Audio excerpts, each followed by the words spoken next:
Welcome to day one of our daily devotions as we as a church are spending 5 weeks in the book of James, chapter per week. And we're going to do the reading first and then just take a few minutes to talk about it every day. And if we need to, we'll do a couple of days on the one passage to make sure that we have a look at it properly. It starts here, James chapter 1, verse 1. From James, a slave of God and of the Lord Jesus Christ, to the 12 tribes dispersed abroad, greetings. So here is James in a typical way that they used to write back then, introducing himself first, giving his qualifications, then saying who he's sending it to, and then giving his greetings.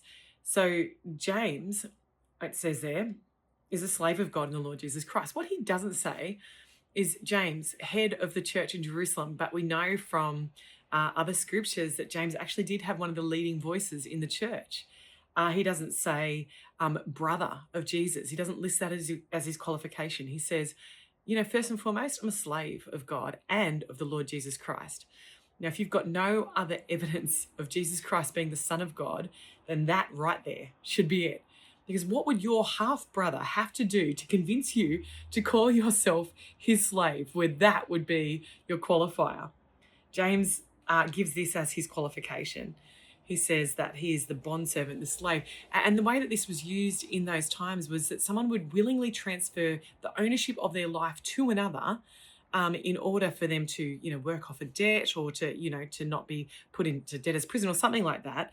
And this is what James is saying. I have willingly transferred the ownership of my life of my own free will to be a slave of God and of the Lord Jesus Christ. And this is not when we think about slavery, we think it in really negative connotations and no agency.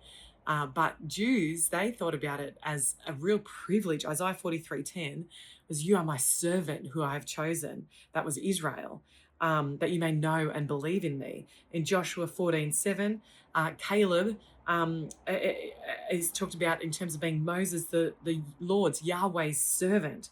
That's speaking about Moses. Psalm 89 verse 3 says, I have made a promise on oath to my servant. That's talking about David. Psalm 78:70, he chose David, his servant. This is a term of like great privilege and endearment. And so James takes it like that. It's not like I'm my own person. He's like, hey, no, I'm a slave of God and of the Lord Jesus my Christ, my half brother. That's who I am. 2 Samuel 7 verse 5 and 8, say this to my servant David. Talking about David again, obviously. So it sounds like trust. It sounds like privilege. It sounds like having the ear of your master. Elijah in 2 Kings 10:10, the Lord has done what he announced through his servant Elijah.